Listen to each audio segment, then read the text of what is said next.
Les vraies voix Sud Radio, 17h-20h, Frédéric Brindel. Bonsoir, les vraies voix prennent l'air. Chaque mercredi de ce mois de juillet, je vous propose ce pari.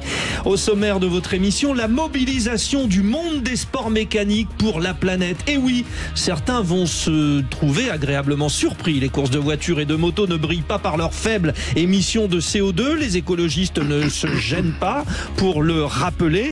Pour cela, le groupement des professionnels des sports mécaniques, le GPSM, s'est mobilisé pour des solutions vertes. Son président est avec nous, notre invité Jean-Pierre Mougin. Bonsoir Jean-Pierre. Bonsoir Frédéric. Bon, on rappelle votre parcours, parce qu'il y a ça, mais il y a aussi la fédération du sport automobile. Vous avez été un président, vous avez été on va dire un initiateur de l'organisation de nos courses. Effectivement, j'ai été pendant 20 ans président de la Fédération française de motocyclisme, également président de la Fédération européenne, et puis président délégué de la Fédération internationale avant de rejoindre le comité olympique et sportif français où j'ai pu embrasser tous les sports. Eh oui, donc alors vous conduisez bien, motos et voitures, et 2, vous êtes un passionné de sport. Avec nous pour cette émission, alors 2 personnages, vous allez voir, au profil qui déjà donne un peu une réponse à la question. Oui, est-ce que les sports mécaniques sont verts? Eh bien, je vous présente Éric Barbaroux, qui est président d'Electric Formula. Vous l'avez compris, où quand la Formule 1 se met à l'électrique, ça devient le e-Formula. Bonsoir Éric Barbaroux. Bonsoir. Et puis Bruno Jamet, il s'occupe, lui, du pôle véhicule du futur. Il est directeur de l'innovation et des projets. Bonsoir Bruno Jamet. Bonsoir. C'est avec nous, vous, qu'on roule sans problème et propre. C'est ça l'idée? C'est tout à fait possible, en tout cas. C'est tout à fait possible. Allez, on rentre tout de suite dans le vif du sujet. Les vraies voix Sud Radio. Jean-Pierre Mougin, votre première mission pour des sports mécaniques plus propres a été la réalisation. Et ça, c'est un beau document donc proposé par le groupement des professionnels des sports mécaniques. La réalisation on va dire d'un guide RSE. C'est un mot très à la mode, à l'attention notamment des organisateurs d'épreuves sur circuit. Il y a 16 thèmes. Il fallait remettre dans l'ordre et puis surtout montrer que vous faisiez quelque chose. En fait, la RSE, il y a 2 thèmes principaux. Il y a les thèmes environnementaux, mais également les thèmes sociétaux. Donc chacun de ces thèmes représente 8 sous-groupes et on a analysé auprès de nos membres qui ont répondu largement finalement où ils en étaient au niveau de ces 16 thèmes. Et donc on a été agréablement surpris par l'engagement justement dans la démarche RSE de l'ensemble de nos membres, qu'il s'agisse des circuits mais également des constructeurs et des opérateurs, des écoles de pilotage auto, des écoles de pilotage moto. Nous avons à peu près 150 membres au niveau du GPSM. Une grande partie a répondu et nous sommes là également pour les accompagner. Je viens d'évoquer la cible de ce mémo, de ce guide RSE, essentiellement donc à l'attention des organisateurs d'épreuves sur circuit, mais c'est beaucoup plus large. C'est qui la grande famille des sports mécaniques aujourd'hui? Les pilotes, d'accord, les organisateurs, d'accord, mais pas que. C'est aussi les fédérations, puisque les réglementations techniques viennent des 2 fédérations mères, Fédération française de sport automobile, Fédération moto, mais on a également les constructeurs. Par exemple, Stellantis vient avec nous pour l'Observatoire des énergies nouvelles. Nous avons également Oreca, un préparateur également de voitures de compétition qui travaille aussi sur les énergies nouvelles.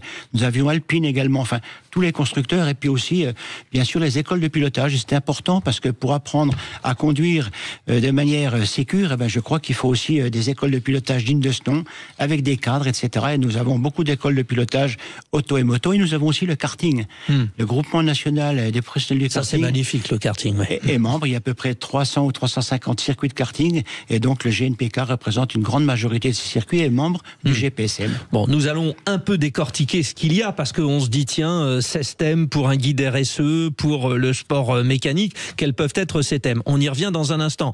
Éric Barbaroux, je le rappelle, vous êtes président d'Electric Formula.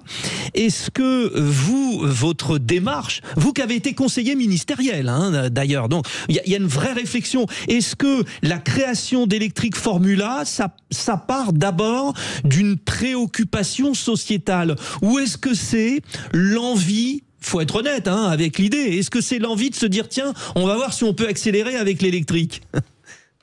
Bon, il y a un petit peu les deux. Electric Formula s'est créé en 2010, donc ça a 14 ans. 15 ans même, on va dire, et c'est créé au moment où le Grand Prix de France quasiment était à 2 doigts de disparaître. Et d'ailleurs, il disparaît quasiment une dizaine d'années. C'est-à-dire le circuit du Castellet, hein, c'est ça, hein? Non, c'était même bien avant, c'était le circuit de Magny-Cours. Ah oui. Moi, j'avais été promoteur délégué pour le compte de la Fédération française pendant 5 ans. Et au moment de 2008, au moment de la crise, les sponsors, les partenaires, c'est aussi le moment du Grenelle de l'environnement. Et on nous explique que la Formule 1, ça va pas du tout, ça pollue. Finalement, ça a pris une voie qui n'est pas la bonne, qui est celle de la puissance à tout prix, sans se soucier de l'environnement. Et en 2008, on a du mal à voir les partenaires. Et il n'y a plus de Grand Prix jusqu'en 2018, où il réapparaît au Castellet. Alors ça, c'est très intéressant, Éric Barbaroux. Et on comprend finalement ce que vous nous dites aussi, Jean-Pierre Mougin. Il faut des partenaires. Et les partenaires ne suivent plus, parce que c'est pas très raccord avec les préoccupations environnementales. D'où la sortie du projet RSE et d'où la création de la Formula électrique. Ça, c'est très, très, très intéressant. Alors, un mot aussi, Bruno Jamet, pôle véhicule du futur. Je rappelle, vous êtes directeur de l'innovation et des projets. Est-ce qu'on a encore une marge de progression? On y reviendra tout à l'heure, mais pour répondre aux préoccupations RSE, est-ce que la recherche permet de répondre présent pour aller plus loin dans l'aspect RSE? Oui, alors, tout à fait. Il y a plusieurs aspects déjà. Il y a le fait qu'il y ait différentes formules qui existent et certaines de ces formules peuvent être transcrites assez rapidement, converties d'énergie fossile, entre guillemets, vers, bien sûr, des intermédiaires que sont l'usage de biocarburants ou de carburants de synthèse, ou qui sont en fait des carburants qui se mettent sensiblement en lieu et place dans les motorisations existantes, ou même des formules qui soient électriques, ou même des formules utilisant de l'hydrogène converties de différentes façons.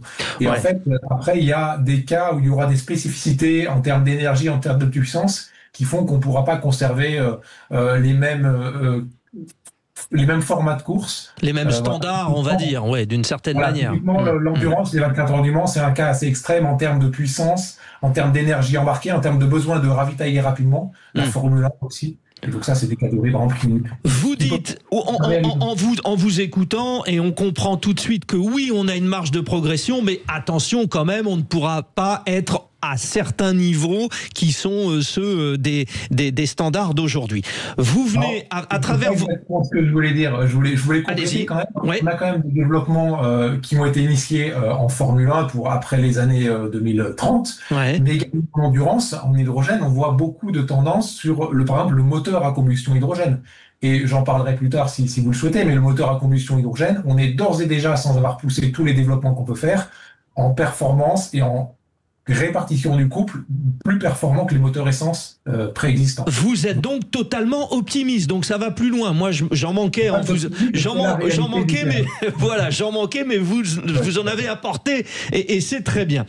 Alors, cette démarche RSE, ce guide RSE, Jean-Pierre Mougin, nous avons à l'intérieur 16 thèmes. On va pas tous les citer, mais il y en a, on va dire peut-être un qui est important, c'est la qualité de l'ensemble des prestations. Oui, c'est ça, c'est celui... alors, ce thème-là, il concerne finalement tout ce qu'utilise un circuit pour organiser. Bien sûr, la restauration, la publicité, la promotion, etc. Et on essaie de faire au minimum. Je vais prendre par exemple, il y a plusieurs thèmes, l'organisation d'événements ici, vous voyez, politique d'achat favorisant les sous-traitants et fournisseurs locaux, utilisation de matériaux ou d'objets recyclables, recyclés ou réutilisables, et en troisième position, il y a la sélection des fournisseurs vertueux qui sont eux-mêmes en RSE. Donc finalement, on s'aperçoit que l'ensemble des circuits ont des priorités, et quand je parle des politiques d'achat favorisant les sous-traitants, 73% répondu favorablement. C'est très intéressant parce qu'il y a déjà à se mettre au niveau. Mais ça, en fait, ce que vous faites, il n'y a pas que les organisateurs de courses de sport automobile qui ont à le faire.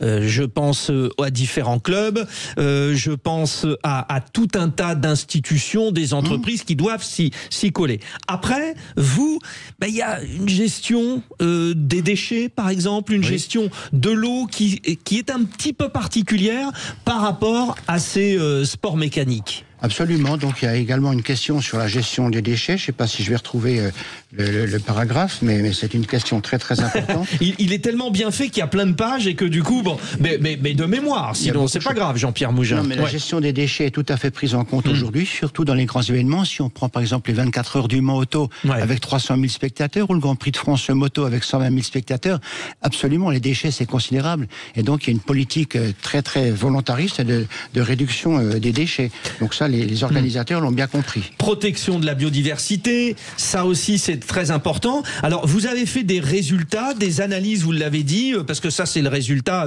d'une enquête. Et qu'est-ce qui ressort finalement de cette enquête? Qu'il y a aussi un côté éducatif. Et ça c'est la base. Et vous voulez montrer que vous êtes en fait d'une certaine manière des exemples, que ce soit les pilotes, que ce soit les organisateurs, par rapport à cet objet de rêve qu'est la moto ou l'auto.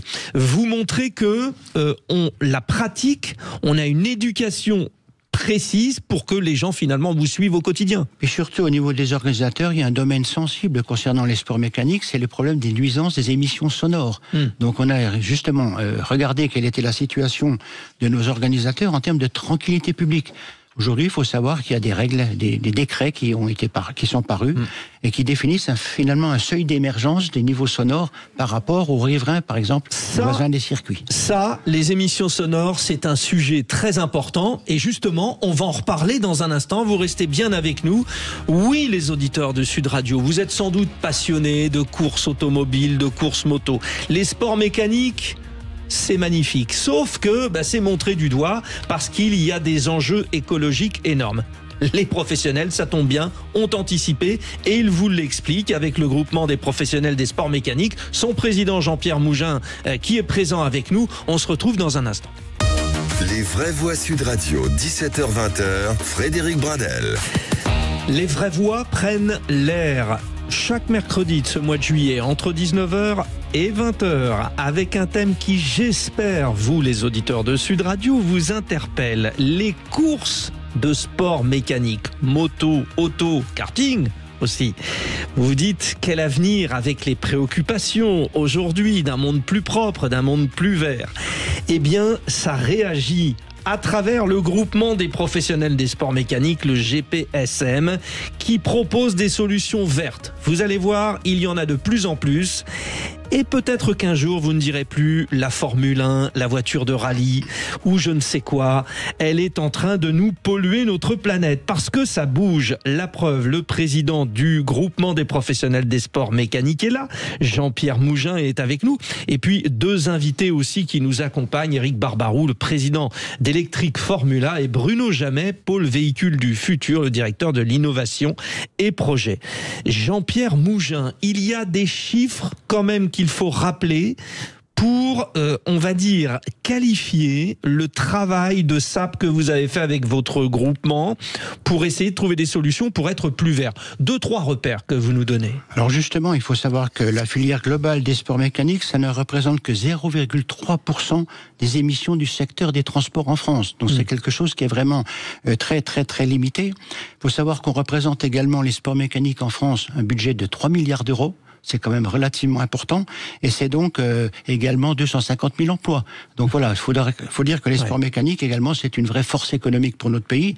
Et ce que nous cherchons à faire justement, c'est faire en sorte qu'on soit plus vertueux, plus vert, qu'il s'agisse de la pollution sonore ou de la pollution environnementale. Là, ces chiffres, c'est la synthèse pour dire attention, on a bien compris qu'on n'est pas dans l'air du temps, mais ne nous sacrifiez pas parce que, 1, il y a les chiffres que vous venez de donner et 2, il y a notre réactivité. D'autres chiffres sur la réactivité ? Non, si vous voulez, on organise chaque année donc un forum, un congrès où justement l'ensemble des intervenants peuvent venir dire quelles sont les actions qu'ils ont menées. Et donc l'ACO, par exemple, pour ne pas la citer, a une action très très vertueuse en matière d'environnement en particulier. Ils accordent des prix pour les spectateurs qui viennent en formule covoiturage et autres, etc. Oui, c'est sympa donc, ça. Ouais. Voilà, parce qu'il faut savoir une chose importante, c'est que le principal polluant au niveau des compétitions sport mécanique, c'est les spectateurs, c'est les déplacements des spectateurs. Ce n'est pas la course elle-même, c'est les spectateurs. avec 300 000 spectateurs au Mans et avec le Tour de France, par exemple, pour ne citer que le Tour de France dont on parle aujourd'hui. Oui. C'est des millions de spectateurs au bord de la route. Et je peux vous dire que les transports de ces spectateurs, ça représente des volumes de CO2 beaucoup plus importants que ce qu'on peut faire sur une course comme les 24 heures du Mans. Mais en même temps, les cyclistes, ils se rattrapent parce que eux, du coup, c'est avec les mollets. Ils font pas de bruit et ils ne polluent pas. Bon, parlons justement du bruit, parce que ça, c'est un élément important. Les mesures sur les circuits pour améliorer ce qu'on peut appeler la pollution sonore, la réduction des émissions sonores. Alors, c'est possible déjà, on profite de la présence d'Éric Barbaroux. On va évidemment, dans un instant, parler largement de la voiture électrique, mais c'est bien l'un des atouts principaux, Éric Barbaroux. C'est zéro bruit, l'électrique. Oui, c'est zéro bruit, c'est quasiment zéro bruit. C'est tellement zéro bruit que parfois on nous demande d'en recréer. On sait en recréer évidemment. À chaque fois qu'on crée du bruit, on crée de l'énergie, on dispense de l'énergie, et l'énergie sur une voiture électrique est rare, donc on n'a pas intérêt à la gaspiller en faisant des bruits inutiles. Nous, on est parti du principe que le bruit dans le sport, c'est aussi une notion de code. Enfin, c'est très lié au spectacle et à l'éducation qu'on a reçue. Pourquoi il faut qu'un joueur de tennis joue dans un silence absolu, alors qu'une séance de penalty au foot, il faut qu'il y ait un vacarme assourdissant. Dans les deux cas, il faut une concentration énorme pour les acteurs. Simplement, on est éduqué comme ça. On rentre dans un terrain de tennis, on se tait. On rentre dans un stade, il faut crier. Le sport automobile, c'est un peu pareil. Beaucoup de gens disent qu'il faut que ça fasse du bruit. Bon, ça se discute. Les pilotes de planeur aiment bien quand ça fait pas de bruit, et les pilotes d'avion aiment bien quand ça fait du bruit. Donc c'est une question de code plus que de réalité. C'est vrai, quand on prend le temps de se poser sur ces questions, on se dit mais finalement, alors. Moi, j'ai déjà assisté à des courses de formule électrique. Il y a quand même le grrrr. Je le fais mal, hein, évidemment. Si j'étais imitateur, je ferais un autre métier. Mais il y a ça, et il est peut-être un petit peu plus strident parce que moins habituel aussi. Oui, il n'est pas habituel, et ça revient à ce que je disais juste avant, c'est une question d'habitude et de code. Ouais. On va voir un skieur à Kitzbühel qui descend à 130 km/h, ça fait pas de bruit, mais juste au sifflement du skieur qui passe, c'est impressionnant. Moi, les voitures hybrides, les premières voitures hybrides aux 24 heures du Mans, qui ont été très critiquées parce qu'elles faisaient pas de bruit, mais finalement, elles faisaient un autre bruit, qui était justement un bruit strident. On les entendait arriver dans le noir la nuit, c'était magnifique. Et finalement, tout le monde s'y est habitué, et on ne reviendrait pas en arrière. Donc il y a une phase un peu difficile, où il faut sortir effectivement de ce schéma, où on doit être sourd quand on va voir un Grand Prix de Formule 1. Bon, c'est en train d'évoluer. Et puis, alors l'avantage de votre sport, les sports mécaniques, de vos sports finalement, c'est que ils se retranscrivent assez vite dans notre quotidien. Et il y a la question du silence. Et on a l'habitude, quand on entend une voiture débarquer quelque part dans une rue, de faire attention. S'il n'y a pas de bruit, on fait finalement moins attention. Revenons, Jean-Pierre Pinault, sur les mesures. Jean-Pierre Mougin. Jean-Pierre Pinault est quelqu'un que j'ai bien connu. Jean-Pierre Mougin. Revenons sur ce que vous avez décidé. Parce que là, avec Éric Barbaroux, on parle de la gestion de ce qui sort de la voiture, mais ça va beaucoup plus loin, l'analyse sonore sur les circuits. Alors justement, aujourd'hui, il faut savoir que 80% des circuits ont des systèmes de mesure des émissions sonores. C'est important. Les circuits qui sont aujourd'hui perturbés par des riverains grincheux, ça va jusqu'à des procès, etc., des limitations d'activité sur les circuits. Ce qu'on espère aujourd'hui, c'est que, avec d'une part les mesures de niveau sonore, les discussions avec les riverains, c'est très important aussi qu'il y ait des contacts avec les riverains pour expliquer que finalement on va respecter les horaires, on va pas faire de bruit en dehors de certains horaires donnés par les arrêtés d'homologation qui définissent les horaires pour lesquels on peut faire de la compétition. Donc tout ça va dans le bon sens. Ça, c'est l'aspect diplomatique. Voilà, c'est l'aspect diplomatique. Est-ce qu'il y a un aspect un peu plus matériel avec des grandes baies, je ne sais quoi, pour protéger? Non, on n'a pas. Finalement, les fameux murs anti-bruit dont certains parlent, c'est très peu efficace parce que le bruit passe au-dessus. Oui. Donc c'est des investissements très lourds avec disons un résultat très très limité. Et ce que vous êtes en train de nous dire, c'est quand on met des barrières anti-bruit sur des autoroutes, là, oui, quand même, non? Ça peut marcher si c'est suffisamment haut, si c'est suffisamment près de l'autoroute, mais si c'est par exemple, les circuits, il faut que ça soit près de la piste si on veut que ça soit efficace. Malheureusement, il y a des zones de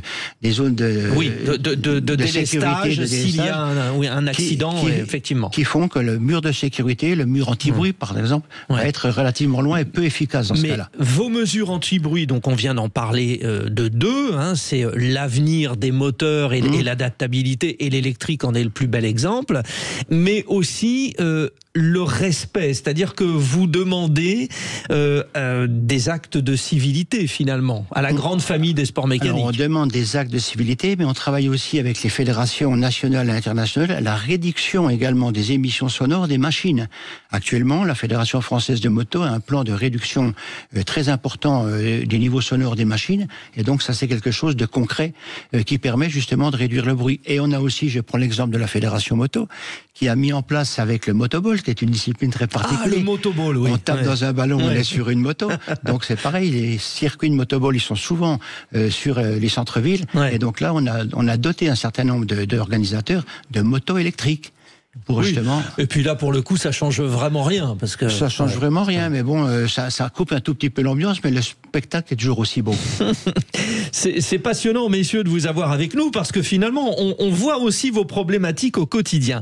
La grande problématique que nous avons développée dans cette première partie, c'est l'environnement et la tranquillité publique autour de ces sports mécaniques. Dans cette deuxième partie qui s'approche, nous allons parler des énergies nouvelles au service de la mécanique, et avec nos deux experts qui sont là, Bruno Jamet, pôle véhicule du futur, directeur innovation et projet, puis Éric Barbaroux, le président d'Electric Formula, autour du président Jean-Pierre Mougin pour le groupement, et un groupement professionnel des professionnels des sports mécaniques. On revient dans quelques secondes, allez, on accélère. Les vraies voix Sud Radio, 17h-20h, Frédéric Bradel. Les vraies voix qui prennent l'air chaque mercredi soir de 19h à 20h de ce mois de juillet. Le groupement des professionnels des sports mécaniques se mobilise pour des compétitions plus propres. Les René Medj, Ari Vatanen, Fabio Quartararo, Alain Prost, Madame Michel Mouton aussi, je n'oublie pas les pilotes dames, moto, auto, quelles que soient les compétitions. Ils ont tous quelque part laissé de très beaux souvenirs, mais laissent beaucoup d'interrogations pour l'avenir. Alors le groupement des professionnels des sports mécaniques se mobilise pour des solutions plus vertes. Son président Jean-Pierre Mougin est avec nous. Et puis des experts. Éric Barbaroux, le président d'Electric Formula, et Bruno Jamet du pôle véhicule du futur, directeur de l'innovation et des projets. Parlons de ces grandes et belles courses. Est-ce que, Bruno Jamet, vous qui travaillez sur le futur, à terme, les Formule 1 telles qu'on a aujourd'hui, la Mercedes, la je ne sais quoi, la Ferrari, elles sont amenées à disparaître?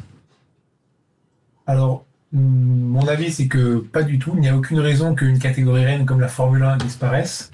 D'une part parce qu'il y a un besoin d'une forme d'absolu en termes de performance, et d'autre part parce que techniquement, il y a déjà des pistes pour y répondre. Et parmi les pistes, il y a...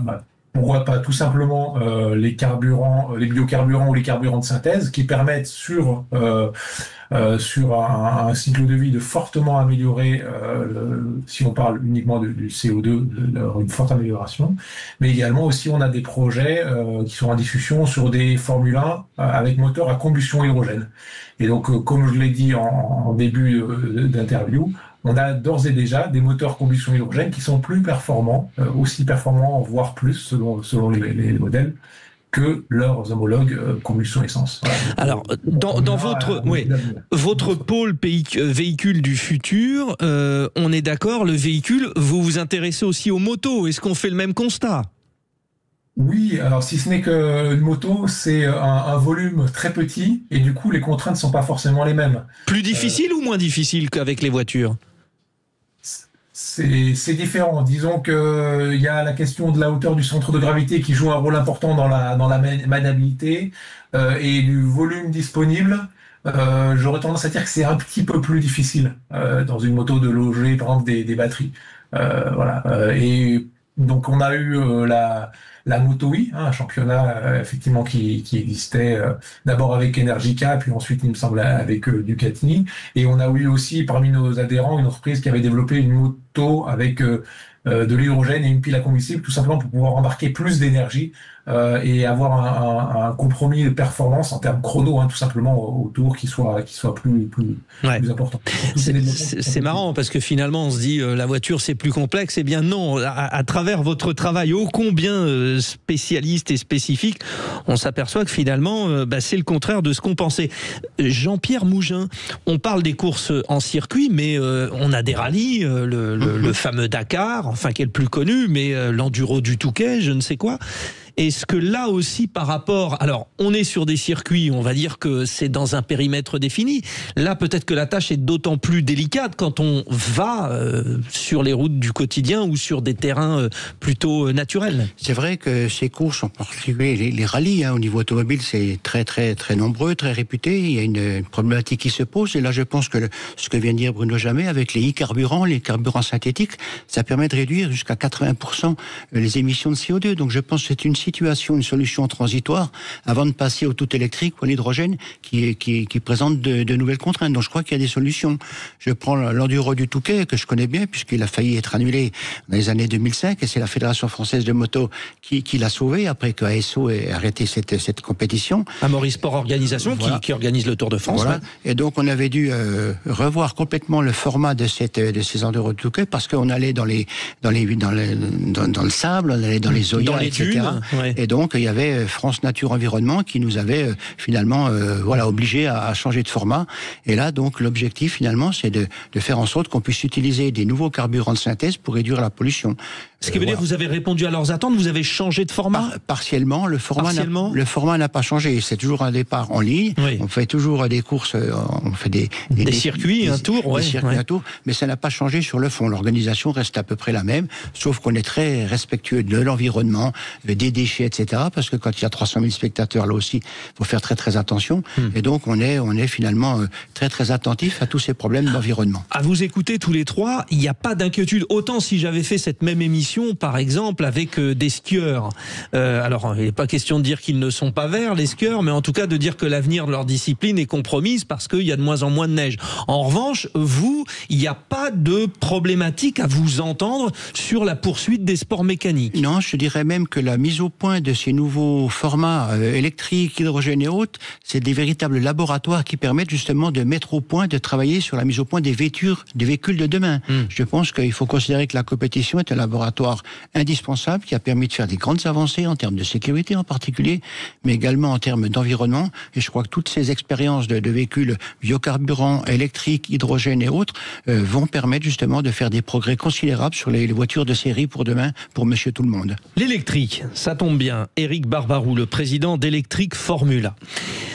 Éric Barbaroux, aujourd'hui, dans le quotidien du conducteur lambda, il y a, tiens, je vais me mettre à l'électrique, mais il y a tout un tas de problématiques. Alors on se dit, tiens, je vais me mettre à l'hybride. Vous, votre option, vous nous l'avez expliqué, c'est de faire l'équivalent de la Formule 1, nos Ferrari avec Lewis Hamilton et compagnie, mais tout en électrique. Est-ce que c'est cette formule ou l'idée de l'hybride pour justement être toujours ce relais avec Monsieur Tout-le-Monde qui va chercher à trouver un exemple et à choisir sa voiture ? Alors, sincèrement, de mon point de vue, l'hybride, certainement pas. C'est un compromis qu'il fallait, qui est nécessaire, qu'il a fallu domestiquer et apprivoiser parce que c'est pas forcément simple non plus, mais c'est pour moi une situation transitoire. Moi, je vais vous donner un exemple. On a démarré la Formule électrique en 2014, première course, c'est-à-dire il y a 10 ans. La voiture faisait 200 kW. Là, la voiture qui tourne, ce qu'on appelle la Gen 3 Evolution, elle fait 600 kW.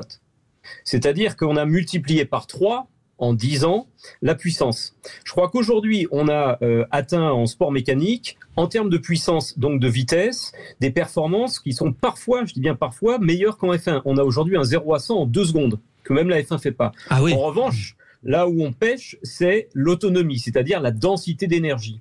Mais il faut voir derrière les investissements qui sont faits à travers le monde, et notamment en Chine depuis 2020, où énormément d'argent a été investi sur des technologies de batterie. Je pense à un leader qui s'appelle KTL aujourd'hui sur le monde des batteries, que de nouvelles batteries vont arriver d'ici 5 ans qui vont être ce qu'on appelle des game changers. C'est-à-dire qu'on va voir arriver des voitures avec des autonomies de 500, 600 km. Donc pour moi, c'est sûr qu'il y a du retard, mais la courbe de progression est extrêmement pentue dans le bon sens, alors qu'un moteur à explosion, on est content quand on arrive à 45%. Je crois, Bruno, il y a un programme européen, Eagle, si je ne m'abuse, qui est content d'arriver à 45% de rendement pour un moteur thermique. Alors, on en parlera, on en parlera voilà. Justement avec Bruno Jamet de ce programme. Mais avant... on a dû vous la poser 25 000 fois, Éric Barbaroux, cette question. La logique, je parle de la jeune génération, alors ça nous concerne peut-être pas nous directement, mais les auditeurs un peu plus jeunes qui nous écoutent. Tout le monde se dit à un moment, mais allez, on laisse la Formule 1 traditionnelle et on passe à la Formule électrique. Vous avez conscience que vous avez un coup à jouer immense, parce que vous êtes à la tête d'une entreprise, la Formule 1 l'électrique, la Formule 1 électrique, vous pouvez prendre tout le marché à terme, c'est la logique, non ? Non, mais je pense qu'à terme, d'abord le marché aujourd'hui de la Formule 1, il est quand même tenu par des grands constructeurs qui ont des accords avec la FIA, tout ça extrêmement complexe. Donc la Formule 1 l'an prochain sera déjà électrique. C'est-à-dire que Electric Formula, c'est une société française qui développe un certain nombre de produits d'animation de véhicules de sport, mais la Formule 1 reste la Formule 1. Et si elle décide elle-même d'être électrique, et en 2026, elle a un règlement qui est nouveau, avec quand même en puissance, je dis bien en puissance, 50-50. C'est-à-dire que la F1 électrique, la Formule 1, en puissance, elle le sera 50-50 l'an prochain. Mais c'est pas hybride, ça n'a rien à voir avec l'hybride. On est d'accord, parce que c'est pour ça que j'avais posé la question au début. Oui. Alors, non, mais c'est sûr. Encore une fois, on ne sait pas faire une course en électrique aujourd'hui d'1h30. En autonomie, on ne tient pas. Ça, c'est très clair, il faut être clair là-dessus. Moi, ce que je vois, c'est la courbe de progression. Et c'est pour ça que, personnellement, je ne sais pas dire quand les technologies se croiseront, si elles se croiseront, et quand. Je vais vous donner juste un exemple pour conclure, un chiffre. Moi, on m'avait dit, quand on s'est lancé là-dedans en 2010, tu auras en gros une progression de 2 à 3% de progression technologique en efficacité par an. Les 2 à 3%, avec le cerveau collectif, il est passé à 5-6. Ouais. Ce qui fait qu'au bout de 5 ans, déjà, on a multiplié par 2 l'autonomie. Ça a l'air bête, mais voilà, on est passé de 3% de progrès à 5, 6, 7% annuel. Et donc, cette courbe, bien malin, celui qui est capable de dire si elle va rester sur la même constante ou si elle va... on va se rapprocher de l'asymptote et puis une fois que tous les inventeurs auront inventé ce qu'il fallait inventer, on va se rendre compte qu'on a atteint une asymptote. Bon, c'est passionnant, c'est passionnant. Vous restez avec nous, on doit marquer une petite respiration, on remet de l'essence ou de l'électricité, c'est comme on veut, et on revient pour parler, parce que vous nous avez... mis l'eau à la bouche, d'une certaine manière, sur ces nouveaux carburants. Alors l'hydrogène, les biocarburants. On va voir comment on peut utiliser ça, notamment dans les sports mécaniques, puisque c'est le thème de ce soir autour de Jean-Pierre Mougin, donc le président du groupement des professionnels des sports mécaniques. C'est passionnant, on revient vraiment tout de suite, rapide. Les vraies voix Sud Radio, 17h-20h, Frédéric Bradel. Les vraies voix prennent l'air le mercredi soir de 19h à 20h en ce mois de juillet avec ce thème. Alors oui, vous l'avez tous dit une fois, 2 fois, plusieurs fois. La voiture ça pollue, la moto ça pollue. Alors que dire des courses de moto, des courses de voitures? Bon, ils ont la parade, le groupement des professionnels des sports mécaniques avec son président Jean-Pierre Mougin qui est avec nous, qui cherche des solutions, qui avance et qui le prouve avec nos grands spécialistes qui sont nos invités, Éric Barbaroux, le président d'Electric Formula, avec qui on vient de décortiquer un peu les enjeux de cette nouvelle compétition électrique, enfin déjà depuis 10 ans, et puis Bruno Jamet, pôle véhicule du futur, directeur innovation et projet. Bruno Jamet, on peut rouler donc, vous nous le confirmez, autrement qu'avec de l'électrique où on est dépendant des batteries et des fameux carburants qui sont tant décriés. C'est ça ce que vous nous annoncez sur Sud Radio ce soir? Vos recherches sont plutôt encourageantes? Alors oui, effectivement, ce qui se développe chez différents constructeurs équipementiers, c'est des solutions alternatives qui permettent d'une part de préserver le plaisir pour les pilotes, pour les spectateurs, et avoir des très hauts niveaux de performance sans forcément changer les formats de course. Et du coup, ça, c'est vraiment quelque chose qui est tout simplement possible. Et je voulais insister quand même, de même que pour des engins de série sur route ou des engins... faut toujours poser la question, qui est le client?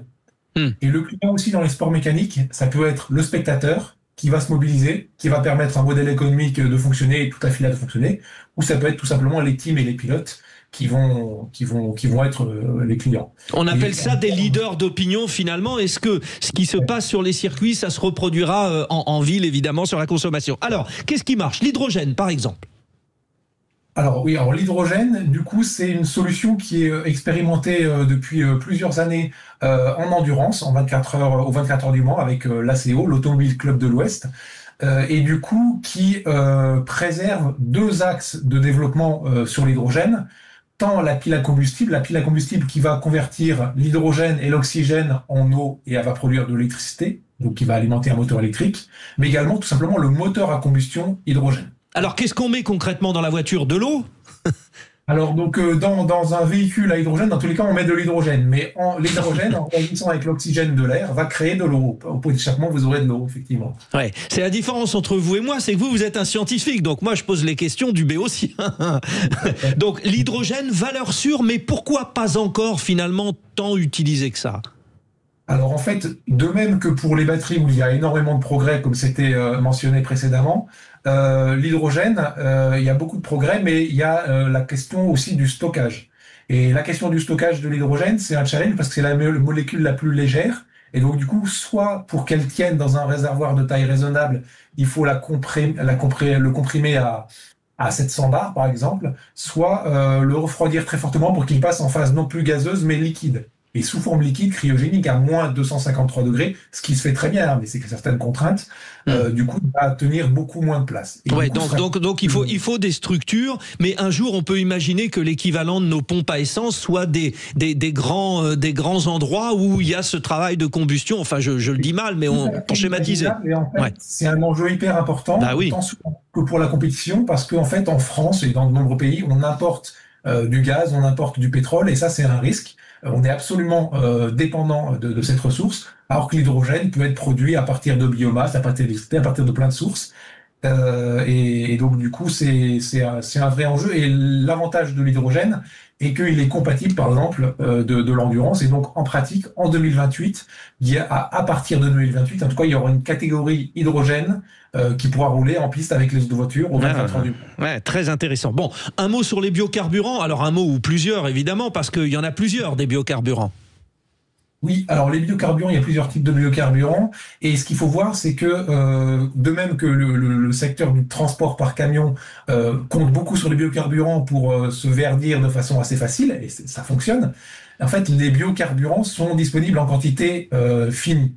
Et donc, en fait, c'est une étape qu'il faut absolument appliquer, mais il faut étudier les étapes d'après. C'est-à-dire qu'il y a les différents biocarburants de différentes générations qui ont une compétition avec l'alimentation, avec le colza, etc., ou des biocarburants de nouvelle génération qui n'ont aucune compétition avec l'alimentation. Ça, c'est un vrai progrès. Et aussi, il y a les carburants de synthèse. Donc, c'est-à-dire qu'en fait, on va avoir du CO2 capté dans l'air ou capté dans une usine et de l'hydrogène qu'on va produire, et on va mélanger ce CO2 et cet hydrogène pour formuler des molécules identiques, sensiblement identiques.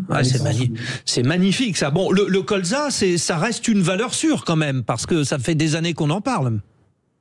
Tout à fait, mais encore une fois, on ne pourra absolument pas convertir une partie importante de la flotte. Bon, de solutions. Bien sûr. Et puis, bien sûr, il y a l'électrique avec Electric Formula et son président Éric Barbaroux. Je vous ai posé une question tout à l'heure pour savoir si vous faisiez un peu la concurrence avec la vraie Formule 1, enfin la traditionnelle. Bon, vous êtes très diplomate, mais quand même, l'histoire de la gestion de la batterie électrique, il y a en plus une donnée intellectuelle et sportive pour la course, la gestion. Vous êtes presque plus ludique, non, Éric Barbaroux? C'est sûr que la Formule E, puisqu'en fait la Electric Formula a participé au lancement de la Formule E, qui aujourd'hui est le championnat référence FIA, et au début il a fallu trouver beaucoup d'idées ludiques pour compenser le manque de vitesse, parce que le manque de vitesse comme c'était dit précédemment, il faut pas oublier le client final. Le client final, c'est comme le téléspectateur pour des sports de haut niveau aujourd'hui. Et quand on voit une F1, la beauté aujourd'hui d'une prise de vue d'une F1 qui va vite sur un circuit et qu'on compare avec une Formule 1 de 2014 qui roulait avec 200 kW, on l'a dit tout à l'heure. Ça se voyait, voilà. Ça se voyait, donc il fallait filmer au ras du sol, il fallait mettre des caméras embarquées dans les voitures, ça coûtait très cher pour quelque part amoindrir un peu. Et puis il fallait aussi innover. Ah oui, ça c'est très drôle. Ouais.